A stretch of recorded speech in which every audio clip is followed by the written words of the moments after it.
Kalau kita kan sampai sekarang menyumbang pun kapan perlu dipoto-foto Pak.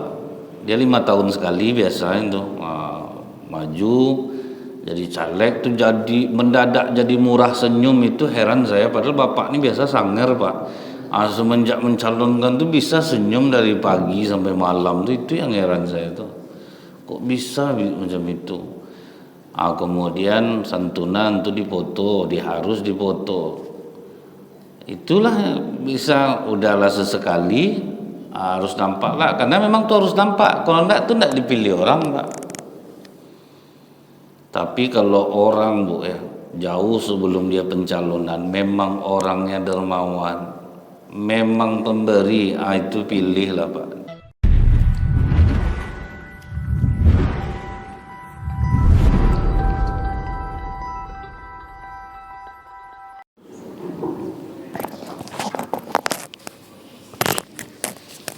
Bismillahirrahmanirrahim. Assalamualaikum warahmatullahi wabarakatuh. Alhamdulillah nahmaduhu wa nasta'inu wa nastaghfiruh wa na'udzu billahi min syururi anfusina wa min sayyiati a'malina. May yahdihillahu fala mudhillalah wa may yudlil fala hadiyalah. Asyhadu an la ilaha illallah wahdahu la syarikalah wa asyhadu anna Muhammadan abduhu wa rasuluh. Allahumma shalli wa sallim wa barik ala hadzal nabiyil karim wa ala alihi wa sahbihi ajmain. Bapak-bapak pengurus masjid yang saya hormati, alim ulama, tokoh masyarakat, cerdik pandai, Bapak Ibu, orang-orang tua yang saya muliakan, hadirin hadirat yang semoga kita semua senantiasa dirahmati oleh Allah. Bersyukur kita kepada Allah dengan mengucapkan alhamdulillahirabbil alamin. Allah masih berikan Bapak Ibu kekuatan iman, kelapangan jiwa, sehingga walaupun mungkin banyak kegiatan tapi semua dikesampingkan untuk hadir di masjid ini. Semoga apa-apa yang Bapak Ibu lakukan ini dibalas Allah dengan pahala yang berlipat ganda, diberikan kesehatan, dimudahkan urusan, dimurahkan rezeki insyaallah. Bersolawat kita kepada Rasulullah sallallahu alaihi wasallam dengan ucapan Allahumma shalli ala Muhammad wa ala alihi wasallim.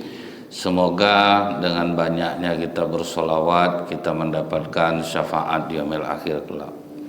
Dalam hadis riwayat Abu Daud dan Tirmizi, Pak, Rasulullah SAW mengatakan, saya wasiatkan kepada kalian untuk bertakwa kepada Allah. Jadi wasiat Rasulullah itu Pak rata-rata adalah pasti yang pertama itu bertakwa kepada Allah.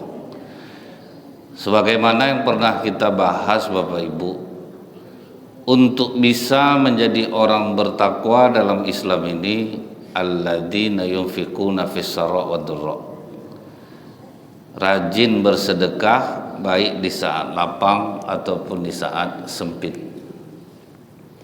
Kalau ini belum bisa kita amalkan, rasanya sulit untuk jadi orang yang bertakwa, karena memang dengan kita rajin bersedekah itu menimbulkan rasa simpati kepada orang lain, merasakan apa yang dirasakan orang lain.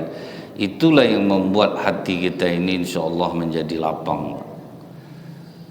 Apalagi kalau kita niatkan pula karena Allah. Dia kan sedekah terang-terangan bagus, tapi sedekah sembunyi-sembunyi lebih bagus, dan tidak ada yang lebih bagus daripada itu. Kalau kita ingat hadisnya, sewaktu Allah menciptakan bumi ini Bapak Ibu, bumi ini bergetar, ditancapkan Allah lah bukit-bukit, gunung-gunung, sehingga diam bumi ini. Makanya bukit-bukit itu disebut paku bumi, Pak. Dialah yang menyeimbangkannya. Melihat bumi tenang, takjublah malaikat. Bertanya malaikat kepada Allah, hal min khalqika syai'un asyaddu minal jibal? Adakah makhlukmu yang lebih hebat dari bukit ini ya Allah? Karena bukit itu besar, bisa menendangkan bumi. Ada enggak yang lebih hebat dari bukit ini? Kata Allah, ada, al-hadid, yaitu besi. karena besi bisa menghancurkan batu. Ditanya lagi oleh malaikat, hal min khalqika syai'un asyaddu minal hadid, adakah makhlukmu yang lebih hebat daripada besi? Rupanya ada pula, kata Allah. Ada yang lebih hebat daripada besi adalah api. Adakah makhlukmu yang lebih hebat daripada api? Kata Allah, ada air. Nah, yang lembut rupanya, makin lembut dia makin kuat dia. Jadi makin nampak, makin kasar, makin lemah rupanya. Ada seorang guru disuruhnya anak muridnya mendekat kepada dia, terus dibukanya lah mulutnya di depan muridnya ini. Wahai anakku, kau tengok apa yang ada dalam mulut aku. Ditengoklah sama anak muridnya. Ada ndak gigi? Gigi ndak ada lagi guru, habis. Apa yang ada? Lidah. Tahukah engkau pelajarannya apa, nak? Kata guru ini. Gigi itu rontok karena dia keras. Lidah tetap ada karena dia lembut. Jadilah engkau orang yang lembut, maka engkau akan tetap ada. Jadi bukit keras masih kalah sama besi. Besi keras masih kalah sama api. Api panas tapi masih kalah dengan air. Ditanya lagi, hal min khalqika syaddu syai'un minal ma, adakah makhlukmu yang lebih hebat daripada air? Rupanya ada lagi yang lebih halus lagi, Pak. Ar-rih, angin. Angin bisa mengeringkan air. Jadi makin lembut dia, Bu, makin kuat dia kita ini rupanya. Justru makin yang kelihatan makin melemah ini. Barulah ditanya oleh malaikat yang terakhir, Pak, adakah makhlukmu yang lebih hebat daripada angin? Kata Allah, ibnu Adam yatasaddaqu biyamini an shimal fahuwa asyaddu minhu. Anak cucu Adam yang kalau dia bersedekah dengan tangan kanannya, tangan kirinya tidak tahu. Tidak ada lagi makhlukku yang lebih hebat daripada itu. Cuman kita kenapa, Bu, menyembunyikan sedekah itu berat, ikhlas itu berat. Kadang hari Jumat didengarkannya pengumuman tuh, Pak. Misal dia udah nyumbang tuh, didengarnya dari rumah, ibu-ibu kan tidak masjid, Pak. Nanti pulang anak ditanyanya, ada dengar pengumuman tadi tidak? Mama nyumbang 20.000 untuk almarhum papa, 20.000 didengarnya.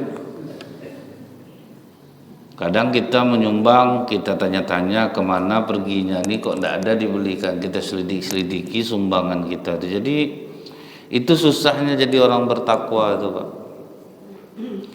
Sementara, Bu, sudah menyumbang dilupakan, itu yang bisa jadi orang bertakwa. Nah, kendala kita selama ini itulah yang tidak bisa. Sudah menyumbang, sudah itu kita ragu, padahal yang kita pegang adalah niatnya.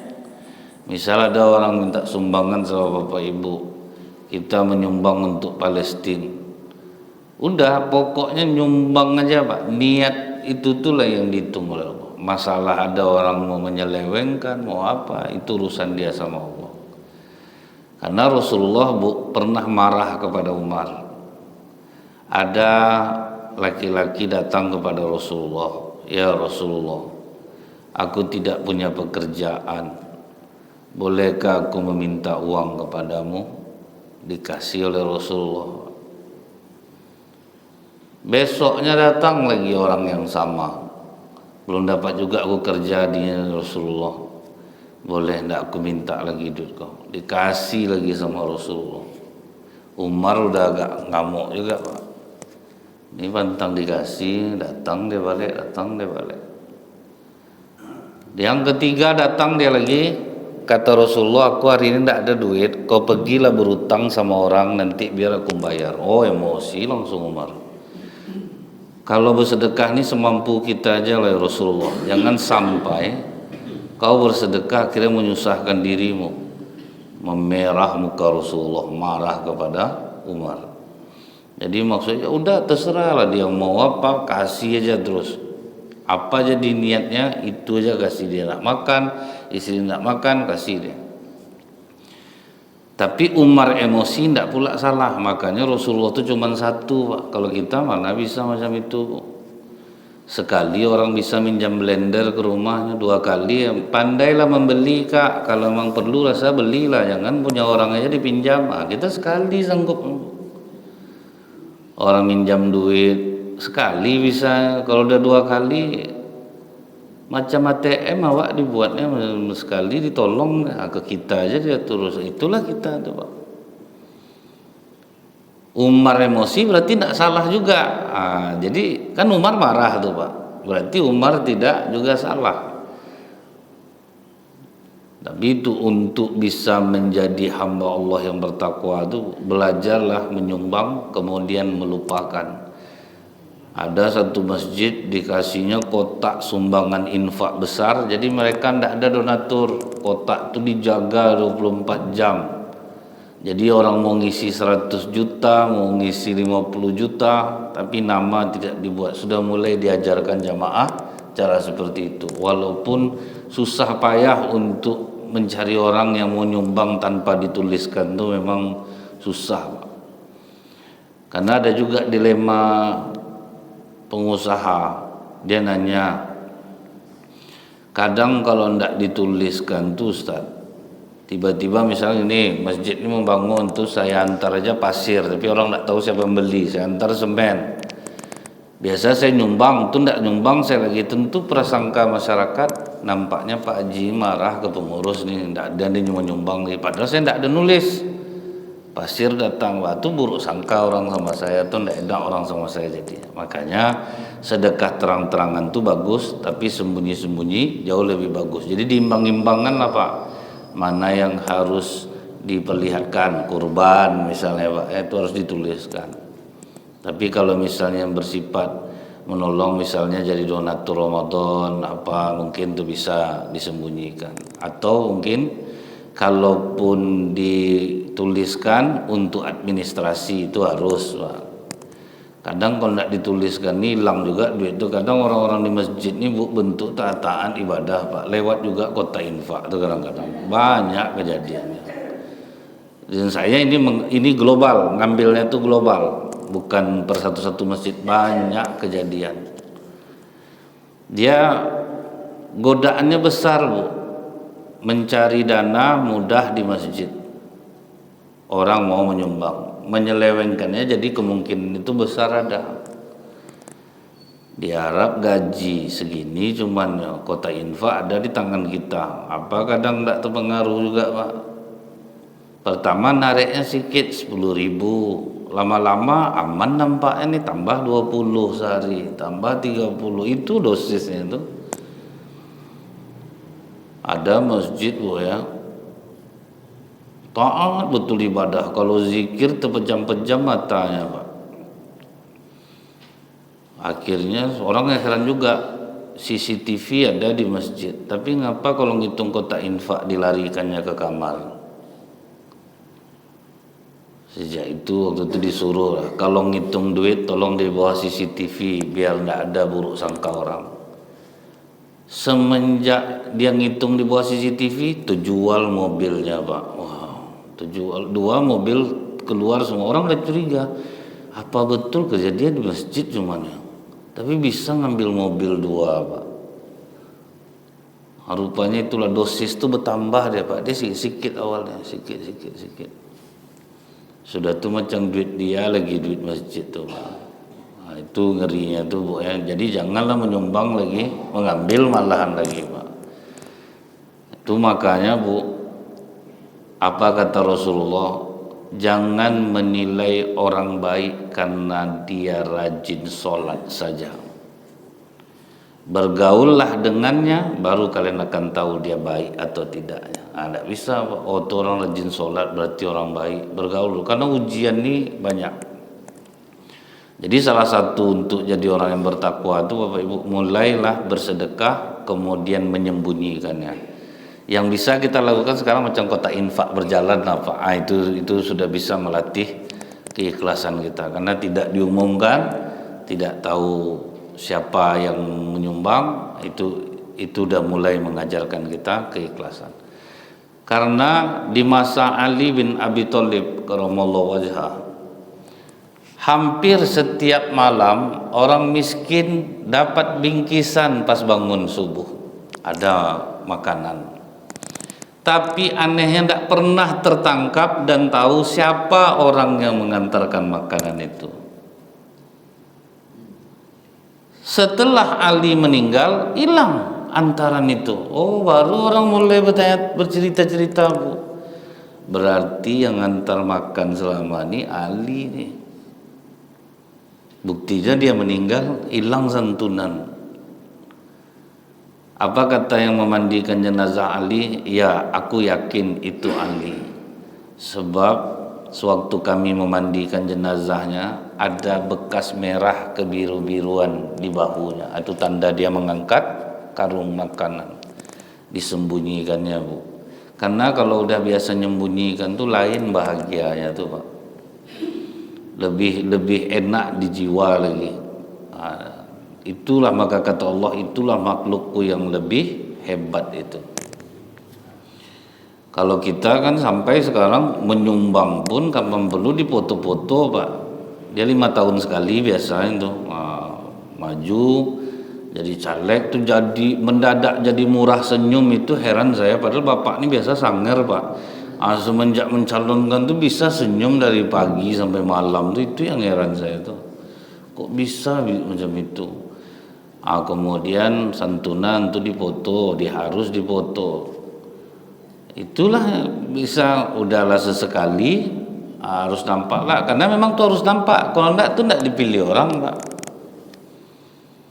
Tapi kalau orang, Bu, ya, jauh sebelum dia pencalonan memang orangnya dermawan, memang pemberi, itu pilih lah, Pak.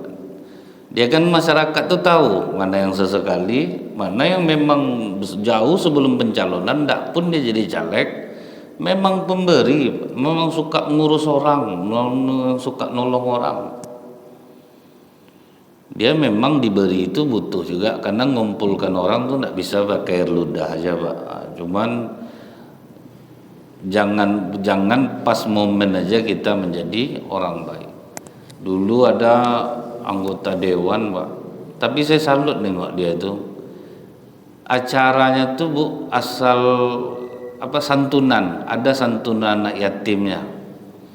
Jadi malam tuh hujan deras, tenda tuh goyang-goyang tuh, saya yang ceramah, seramai-ramainya orang datang.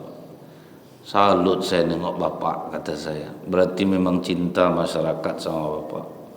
Sehujan-hujan nih hari tetap orang datang. Ini luar biasa nih. Langsung kata Bapak itu, sebetul bukan itu masalahnya, Ustaz. Coba tengok undangan itu dulu. Saya baca undangannya, Bu. Rupanya siapapun yang datang, beras 5 kilo, minyak goreng 2 kilo, telur sepapan, indomie sekardus. Saya iyalah, mau hujan lebat pun datang orang itu.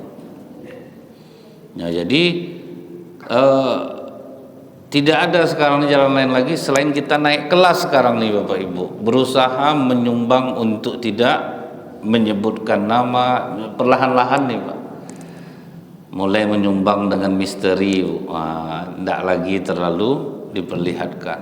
Kadang kan ada pengurus-pengurus masjid di masa lalu itu suka macam itu. Pas nanti puasa pertama, ada acara dari Katia, dari Pak John, bara Pak John. Waktunya, aku lama kok. Akhirnya kadang, Bu, terbilang angka yang ndak jadinya, Pak. Karena emosi orang nengok macam itu. Bapak berapa, Pak? 5, alhamdulillah 5 juta. Padahal rencana mau bilang 50.000, Pak. Tersebut gara-gara pengurus bilang 5 juta itu, Pak, makan kerupuk genepo dia berbuka besoknya, Bu. Istrinya lugu lah, ditanya orang, apa beli kerupuk genepo? Itulah nyumbang dia ke masjid 5 juta. Kurang ajar pengurus tuh. Abang mau bilang 50, langsung dibilang 5 juta. Ya kan bisa dibilang, tak malu lah rasanya. Itu akhirnya bertanding orang, Pak. Nah, itulah cara-cara seperti itu tuh memang bagus. Banyak orang menyumbang karena nampak sama orang. Tetapi cara yang lebih diam itu jauh lebih berat dan besar pahalanya. Tidak diketahui orang, bagaimana ini? Itu tuh yang berat tuh. Makanya ukuran ketakwaan kita tuh tergantung sejauh mana kita sudah bisa menyembunyikan kebaikan kita, sejauh mana kita bisa menyembunyikan sedekah kita, kemudian peran serta kita. Kadang di masyarakat nih kita banyak bersedekah sebetulnya Bu, misalnya ikut meramaikan masjid, ada acara di masjid, cuman kadang cerita ke orang itu yang membuat hilang pahala tuh. Kok ndak ada awak di masjid tah ibu, macam dialah yang paling berjasa. Udah apa betul waktu itu Ustaz udah ndak aktif lagi, datanglah ibu gerakanlah orang, datanglah orang. Itu paling sering saya dengar tuh, dialah orang paling berjasa. Itu jadi habis pahalanya tuh. Nanti ngasih kata sambutan kadang disebutnya jasa-jasanya. Mungkin ibu-ibu masih ingat betapa sulitnya kita dulu. Akhirnya saya datanglah ke rumah Pak. Habis pahala semua Pak. Jadi ini harus kita naik kelas lagi di 2024 nih, berusaha menyembunyikan kebaikan. Walaupun kadang kata orang, ibu sekarang tidak mau nih menyumbang lagi di masjid, padahal ibu banyak nyumbang, tapi orang tidak tahu. Itu tuh berat tuh Pak, karena kita biasanya dihormati orang. Semenjak kita nyumbang tidak berbunyi, orang mulai agak menghinakan kita. Memang berat, tapi dampaknya besar ke jiwa kita. Kemudian wal kaziminal ghaiza wal afina anin nas, tahan amarah, maafkan kesalahan orang. Itu bisa jadi orang bertakwa, menahan marah. Kadang ada aja yang membuat kita temperamen tuh setiap hari Pak. Kondak anak, kondak cucu, kondak pasangan hidup. Tapi kita disuruh apa Bu? Mengendalikan marah, bukan menghilangkan marah, tapi mengendalikannya. Apa kata iblis? Senangnya aku menggoda orang marah, sama seperti anak kecil memainkan bola. Kalau orang sudah marah, itu sangat mudah bagi iblis untuk menghancurkannya. Misalnya bapak mukul anak, datang anak tuh enggak sakit, akhirnya apa Bu, kepalanya terpukul lagi Pak. Kurang ngajar kok ya. Itu bahayanya marah tuh. Umar bin Khattab radhiyallahu an, dia mau menghukum tawanan Bapak Ibu.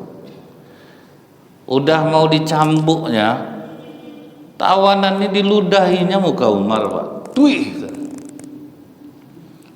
Terkejut Umar, ditaruhnya cambuk tuh. Pergi Umar ke belakang Bu, dicucinya mukanya, duduk dia diam. Heran sahabat, kok takut Umar ya? Ditanya oleh sahabat lain, kenapa kau tidak jadi mencambuknya padahal dia telah meludahi muka? Aku tidak mau menghukumnya karena dia meludahi mukaku. Jadi waktu dia meludahi aku tadi langsung emosi aku, sehingga aku takut. Aku memukulnya bukan lagi karena Allah, tapi karena dia meludahi mukaku. Jadi aku tenangkan dulu diriku, setelah tenang nanti baru aku hukum balik, sehingga aku bisa menjalankan hukum karena Allah. Cobalah Bapak macam itu Pak, mau menghukum orang cambuk 7 kali, diludahinya muka Bapak jadi 70 kali. Oh kau ya udah baik-baik aku. Itu tuh bahaya marah tuh.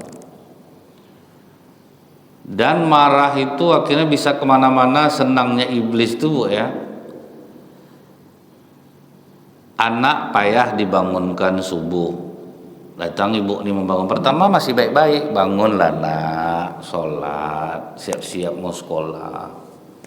Ndak juga dia bangun. Sampai berapa kali mama bangunkan nih, belum juga kamu bangun lagi, cepat bangun. Ndak juga bangun. Ini anak nih ya, setiap pagi mama seperti ini, macam-macam lah Pak. Tuh mulai senang iblis tuh. Baru kemana-mana lagi Bu, Pantaslah sama aja macam bapaknya nih. Kenalah bapak. Ngapalah abang kau salahkan? Kan anak abang nih. Makanya keturunan tuh itulah bang, baik-baik lah di masa muda dulu ada berkelahi lah suami istri gara-gara bangunkan tadi bisa kembang-kembang dia sampailah ke PRT masalahnya, nanti datanglah PRT ke rumah ya. Dia bangunkan anak, PRT saya lah yang kena dia. Datang PRT, ya ibu tidak boleh macam itu bu. Apa RT di pihak dia ya? Tahu ndak PRT istri Pak RT itu bukan ndak tahu saya ya. Alah kena lah istri Pak RT Pak. Lah kemana-mana begini bu. Jadi marah itu Pak bisa melebar jadi. Jadi kalau mau jadi orang yang bertakwa itu bu, menahan di saat kita sanggup untuk marah. Kalau orang yang memang ditakdirkan Allah jadi orang lembut enak Pak. Kalau misal macam saya nih bu ya, dididik keras oleh bapak saya dulu. Jadi kok itu tuh melatih untuk bisa lembut ke orang tuh Pak, memang ditahan betul loh. Karena ajaran orang tua kita itu membuat kita menjadi kelainan jiwa, tapi kita tidak terasa Pak. Misalnya dulu orang tua menyuruh sholat kita memukul, itu kadang mau kadang tersalin lah Pak, menyuruh anak seperti itu. Karena kita tahu itu tidak boleh. Menahan itu. Tapi kalau bapak ibu yang punya orang tua yang dari dulu itu memang lembut, enak Pak. Dia akan lembut juga ke anaknya. Jadi dia bisa mengamalkan, bisa menahan marah. Tapi kalau kita yang punya orang tua pemarah, itu butuh latihan berat untuk bisa bersikap lembut kepada anak. Kalau enggak nanti turun temurun tuh, kalau enggak kita putus mata rantai itu Pak, akhirnya turun temurun tuh. Anak-anak tuh bu, dia bisa menyalin 5 kali lipat lebih kuat daripada orang dewasa. Makanya kadang Pak, saya misalnya habis marahkan kakaknya, masih kecil-kecil waktu itu bu, dimarahkan kakaknya nih.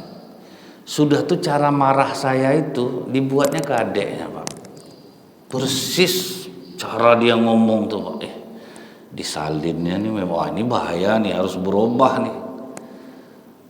Jadi makanya Bapak Ibu, ibu-ibu pemarah itu ada bagusnya. Rata-rata anak-anak bisa berhasil di masa depan karena orang tuanya keras.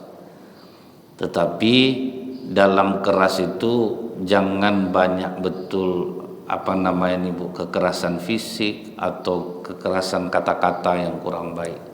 Karena terbukti Bapak Ibu, ibu-ibu yang cerewet anaknya berhasil di masa depan. Jadi yang ibu cerewet, pertahankanlah kecerewetan itu, janganlah berubah. Karena banyak orang berhasil gara-gara emaknya cerewet. Nah, jadi kalau kita sudah bisa menahan amarah, yang berikutnya untuk jadi orang bertakwa, memaafkan kesalahan orang lain. Ini kadang bu paling sulit kita amalkan, karena memang iblis itu kan tidak suka kita berbaikan tuh Pak. Makanya ada kita nih bu, yang saya perhatikan, tidak usah sama orang lagi, sama suaminya aja tidak bisa dia berbaikan asal, apalagi sama orang. Udah banyak orang nasihati ibu, itulah bu, ibu rajin sholat, masa ibu nak maafkan kesalahan suami ibu? Oh kalian tidak tahu, saya yang merasakannya. Akhirnya apa? Sampai suami itu meninggal tidak boleh diselenggarakan jenazahnya di rumahnya. Nah, itulah kadang orang-orang sholat itu ujiannya besar. Kalau preman gampang damainya, tapi kalau orang di masjid mau dia tunggu-tunggu Sabtu Pak, tunggu diisi orang baru dia masuk. Jadi pas saya kalau nengok itu pasti komat tuh. Ngapa lama orang ngisi sab depan nih? Oh ada pasti yang dihindari nih. Kalau enggak bapak ini rupanya iya bu. Jadi karena dia bertengkar sama bapak itu dirapat, kadang-kadang bertengkar, akhirnya sab sholat yang kena jadinya bu. Jauh jadinya bu. Nah, kita tuh sulit untuk memaafkan kesalahan orang lain. Nah Rasulullah SAW itu bu, banyak hal fatal yang dilakukan oleh orang kafir ke Rasulullah.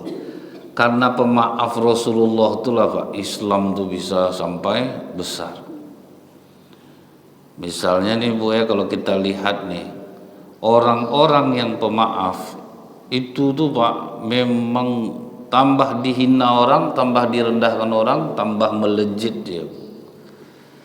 Rasulullah waktu di Taif kan kita semua tahu Pak, 15 hari Rasulullah berdakwah di Taif, diajak orang-orang untuk menyembah Allah, tidak ada satupun orang yang mau.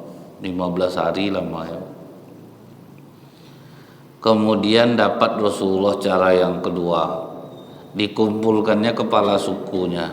Jadi kalau kepala suku masuk Islam, otomatis semuanya masuk Islam. Rupanya lebih parah lagi Pak, begitu didakwahi Rasulullah, kepala sukunya langsung ngamuk orang itu. Disuruhnya mulai dari anak kecil sampai orang tua pegang batu. Kemudian mereka mulai melempari Rasulullah dengan batu. Berdarah-darah kepala Rasulullah itu sambil lari, tumit pecah kata Zaid. Lari Rasulullah dikejar pakai batu, pingsanlah sampai di kebun anggur milik Saibah. Dilempari batu, berdarah-darah, pingsan. Malaikat penjaga bukit Taif aja emosi Pak, padahal tidak ada nafsu malaikat tuh.